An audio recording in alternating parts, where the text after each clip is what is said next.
Sociology and Social Policy, Part 2, from the bottom of page 4. So last time we talked about what social problems are within society. Now we need to look at social policies. So what can be done to help improve those? The existence of social problems suggests that not all members of society are equal beneficiaries of its wealth and institutions. Some may be regarded as victims of society or troublemakers within it. What may be at stake is a conflict of ideologies and interests. In the formulation of social policy, there are many possible means to achieve a given end. Okay, so I may see that there is a lot of poverty in society, but because I'm wealthy, I don't want to share my wealth with those people who need it. So therefore, I think there should be a different way, a different social policy that will enable those people to get some money. So rather than taxing me as the wealthy person, you find some other way, maybe retraining them so that they can go and get a job themselves, so that they can be earning money. The means chosen depend largely on the ideology of those with the power to determine social policy. In order to reduce poverty, some policies, particularly those on the left, politically, spectrum-wise, advocate a redistribution of wealth, a minimum wage and a minimum income. Okay, so those who want to share things more within society have different policies for finding ways around this problem. Others argue that in order to reduce poverty, we must encourage economic growth. This may lead to increasing inequality, but the wealth will trickle down and everyone will benefit. Social policies may have unintended side effects. Some right-wingers argue that a minimum wage will have the unintended effect of increasing unemployment and poverty by increasing industry's costs. So if an industry has to pay a certain amount of money, then maybe they can't afford to employ so many people, and therefore unemployment becomes worse. On the other hand, increasing wealth and income at the top may result in lower productivity due to a lack of incentive to work. Okay, so if I give you more money and you're not feeling like you have to do much for it, then you're not going to contribute much. It may also result in the creation of an underclass with no vested interest in the social and economic system, and which therefore poses a threat to social stability. So if you have people who just cannot earn enough money, they become the underclass, not just lower class, but underclass, because they're outside of that whole range of things. The list of questions and policy options is endless. Consider the following. Is crime best reduced by short, sharp shocks, or by the creation of more alternatives to custody schemes? I suggest not a tongue twister, but yes, do we slap someone hard when they do something bad, or do we talk it through with them and treat them gently? Okay, custodial or a short, sharp shock. In the past, that would have been some sort of punishment whereby, whipping or chopping off a hand or something like that. So, do we need more police in patrol cars or more police walking the streets? How do we feel safest? Are the interests of the elderly or mentally ill best served by the process of deinstitutionalisation? If we take away institutions for the mentally ill or for the elderly, is that best for them? There is much evidence, for example, that such a process places a great burden on the family, and particularly women in the family. This may be regarded as an unintentional consequence, or it may be regarded as the result of patriarchal attitudes by those in positions to make decisions. Okay, so if we stop having institutions, who then looks after those people? Well, we would say in a society it should be the family. Who is it that is most going to influence? Is the husband going to stay at home and not go to work and look after those people? In general, no, it's going to be the woman. And so some people would say, okay, that's a greater burden on the woman, and that's an unintentional consequence, something that happens and we didn't mean it to. Whereas others would say, and you might guess that this comes from a feminist point of view, that it is a patriarchal attitude, that men want to dominate women and keep them in the house so that they're not going out and contributing to society. It is also necessary to note that the process of deinstitutionalisation, community care, arose due to economic pressure on the welfare state and the problems associated with the institution. So in the UK there is a welfare state which provides pensions, money, for people to be in those institutions, but there were becoming so many, particularly older people, because life expectancy was so much better and people were living for so much longer. So there were more elderly within society, and suddenly the welfare state, which had been set up to account for a smaller number of people, was being pushed to its absolute limits. So then they wanted to return to these family values and have families looking after the elderly. Should welfare be provided by the state or by the private sector? Is it the state's responsibility? In the UAE, we don't have such systems. Okay? Does that matter? Should welfare benefits be universal, or should they be targeted at those who most need them? So should we all be able to claim child benefit? In the UK, when you have children, that you claim child benefit. Okay, but not everybody can get it. If they're earning above a certain amount of money, then they won't be getting child benefit, or they'll be getting a reduced amount. But should that actually be open to everybody? Because everybody's got a child and everybody's child is expensive. Historical development. The relationship between sociology and social policy is not particularly clear from a reading of the writers who laid the foundations of sociological thought. For Auguste Comte, sociology was the new religion, the scientific humanism that would unravel the laws of human society and lead to rational social planning. Okay? He wasn't thinking we need to help with creating policies to improve society. He was looking at it from an academic perspective. Yet Comte's sociology was profoundly conservative in nature and advocated a wise resignation to the facts. Such social facts were not open to reason.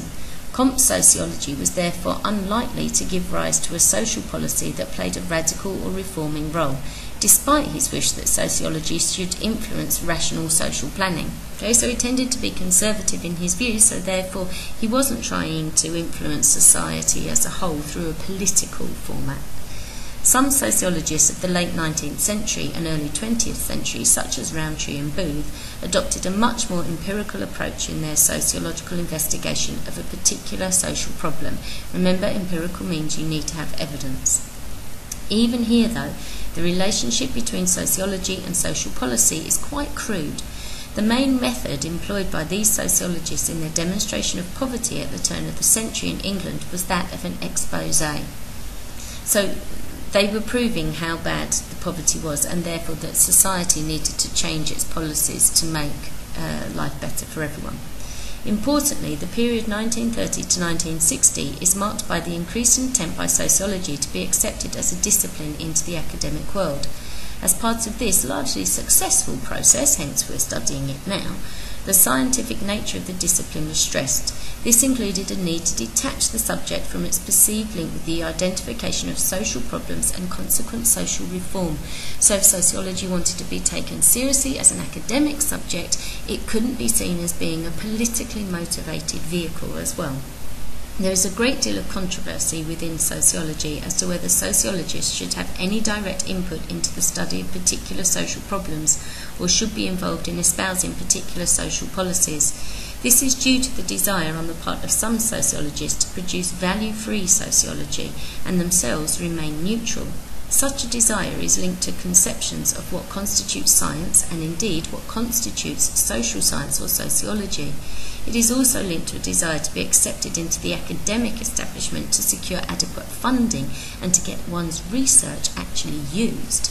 Okay, so sociologists now talk about being value-free, so not influenced by what's going on in society, but actually trying to be neutral in their approach to what it is that they're studying.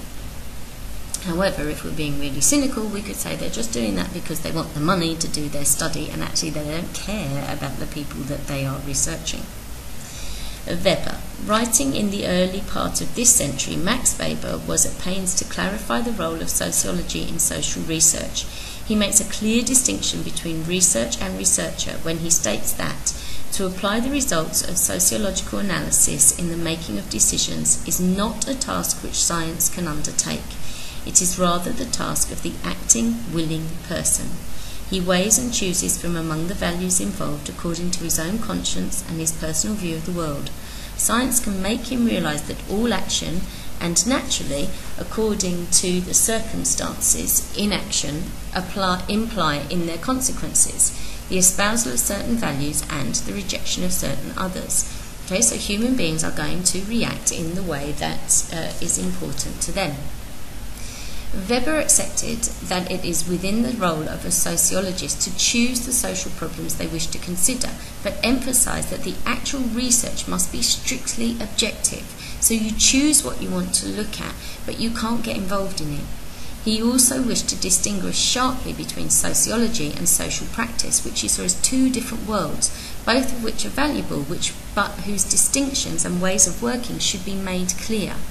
In discussing Weber on this subject, James Coleman draws on the analogy of the two worlds of discipline and action, with sociology being in the world of discipline and social policy being in the world of action.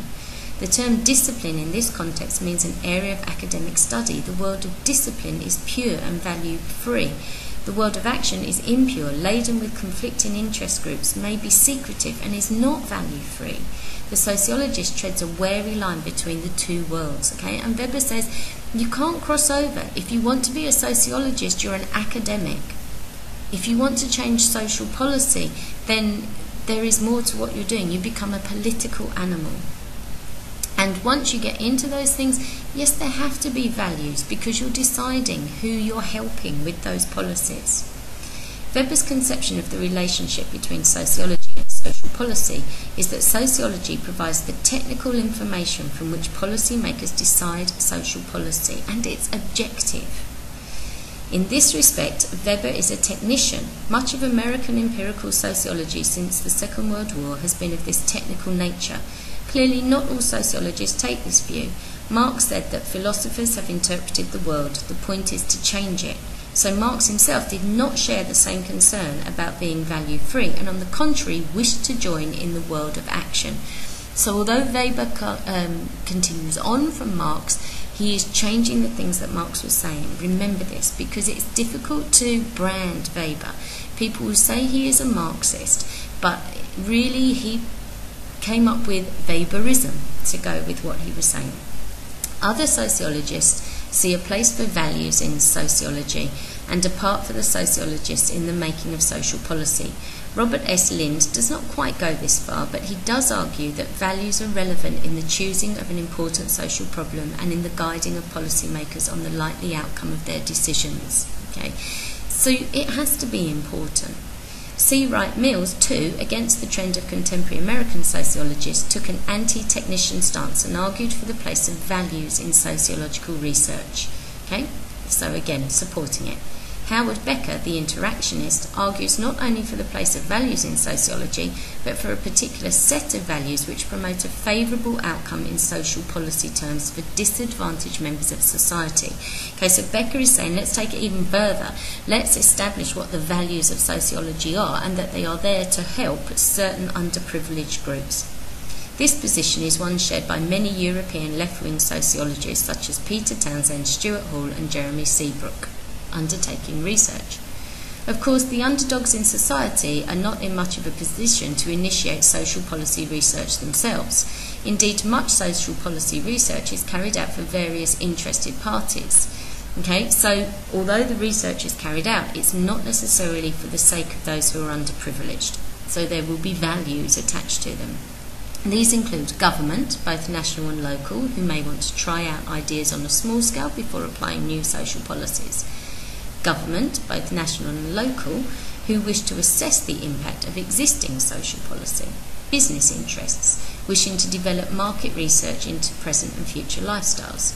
Business interests wishing to develop raw data which supports a particular lobbying position that promotes their interest, e.g. the Adam Smith Institute. Promotional interest groups wishing to influence government, public opinion or gain media time, e.g. Friends of the Earth. Sectional interest groups, establishing the effects of current or future social policy on a particular social group, e.g. trade union, support of the low pay unit or child poverty action group. Independent researchers, rarely. Okay? So there can always be values behind those things. And there can be for the sake of checking whether things are good or bad in society, but they can also be because a group want to bring in a certain social policy, and they just want to see whether it has a bad effect and a bad reaction within a small group. Results. One argument that seems to present itself here is that social policy research does not necessarily reduce conflict between interested parties and produce social laws as Comte might have hoped, but such research may make the conflicting interest groups better informed if the information is freely available, and not all sociological research is. Social policy and power. On the relationship between social policy research and power, there are of course different positions. Some sociologists have argued that the increased knowledge gained will enable those with power to strengthen their hold by manipulating their subjects. The increased information may help those in power to respond to public wishes and remain in power. Alternatively, policy research may undermine those in authority by revealing the gap between their claims and the actual outcome of the policies.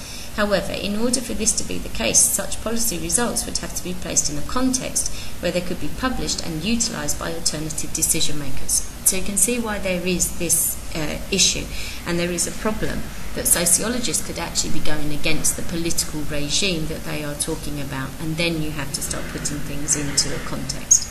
Social policy has different and competing goals. There are also different means of achieving the same policy goal. Sociology has had an uneasy relationship with social policy.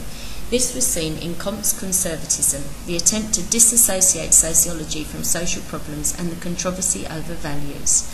Conflicting interests sponsor research. The effects of research on those in authority are uncertain, as are the uses to which research is put.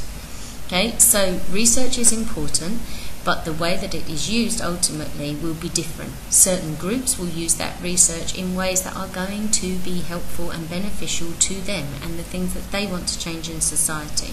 So that's why we have Comte initially being very conservative, very restricted in the things that he wants sociology to be doing as contributing towards social policy, because he doesn't want sociology to be dragged into the world of political change.